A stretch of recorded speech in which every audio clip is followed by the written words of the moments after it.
കുഞ്ഞിന് എന്തെങ്കിലും കൊടുക്കണമല്ലോ എന്നും പറഞ്ഞുകൊണ്ട് അകത്ത് കയറിയിട്ട് തിരിച്ചു വന്നപ്പം കുഞ്ഞിനെ കാണാനില്ല. അപ്പം അമ്മാവന് വളരെ ഒരു വിഷമത, അയ്യോ എവിടെ പോയി, ഞാനൊന്നും ആദ്യത്തെ കൊണ്ടുവന്നിട്ട് കൊച്ചിനൊന്നും കൊടുത്തില്ലല്ലോ എന്നുള്ള ഒരു വിഷമത്തിൽ കിടന്ന് ഉറങ്ങിയപ്പോഴത്തേക്ക് ഒരു സ്വപ്നം കണ്ടു. തിരുവനന്തപുരത്തിൻ്റെ ഉത്സവമാണ് ആറ്റുകാൽ പൊങ്കാല. എന്നാൽ ഈ ആറ്റുകാൽ അമ്പലത്തിൻ്റെ ഐതിഹ്യം എല്ലാവർക്കും അറിയണമെന്നില്ല.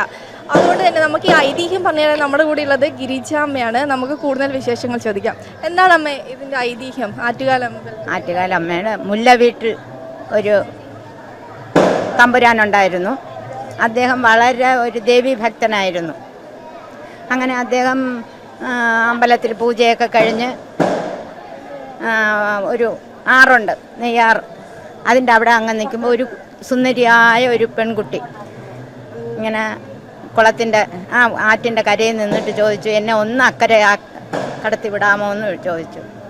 അപ്പോൾ അദ്ദേഹം ഒരിതുമില്ലാതെ ഇക്കരെ കടത്തി വിട്ടിട്ട് ഒന്ന് വിശ്രമിക്കാമെന്ന് പറഞ്ഞു ഈ മുല്ല വീട്ടിൽ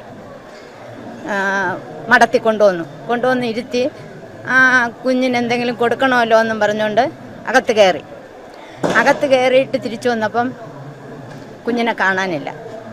അപ്പം അമ്മാവന് വളരെ ഒരു വിഷമത, അയ്യോ എവിടെ പോയി, ഞാനൊന്നും ആദ്യത്തെ കൊണ്ടുവന്നിട്ട് കൊച്ചിനൊന്നും കൊടുത്തില്ലല്ലോ എന്നുള്ള ഒരു വിഷമത്തിൽ കിടന്ന് ഉറങ്ങിയപ്പോഴത്തേക്ക് ഒരു സ്വപ്നം കണ്ടു.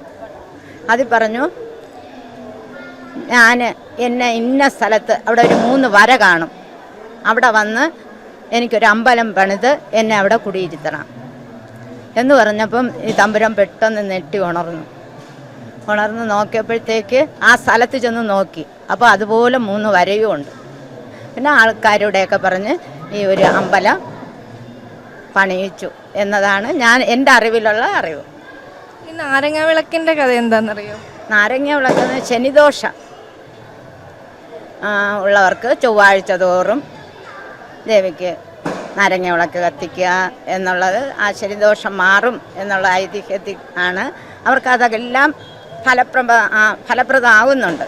അങ്ങനെ എല്ലാവരും ഇപ്പം വളരെ പുരോഗമിച്ച, എൻ്റെയൊക്കെ കുഞ്ഞുനാളിലൊക്കെ എങ്കിൽ നടയിലാണ് കൊണ്ടുവച്ചുകൊണ്ടിരുന്നത്. ഇപ്പം വളരെ വിപുലീകരിച്ച് വരികയാണ്. എത്ര വർഷമായി പൊങ്കാലിടുന്നു? ഞാൻ എൻ്റെ ഒരു 21 വർഷം തൊട്ട് വയസ്സ് മുതൽ ഇപ്പം 72 വയസ്സായി. ഇതിൽ 2 വർഷം മാത്രമേ എനിക്ക് അത് അമ്പലത്തിൽ കൊണ്ടുവന്ന് പൊങ്കാലയ്ക്ക് നേർച്ച കൊടുക്കും. എനിക്ക് 2 കുഞ്ഞുങ്ങളാണ്. അവരുടെ എല്ലാ കാര്യങ്ങളും ദേവിയാണ് എനിക്ക് തിരുനടയിൽ വന്ന് ഓരോ വർഷവും പറയും.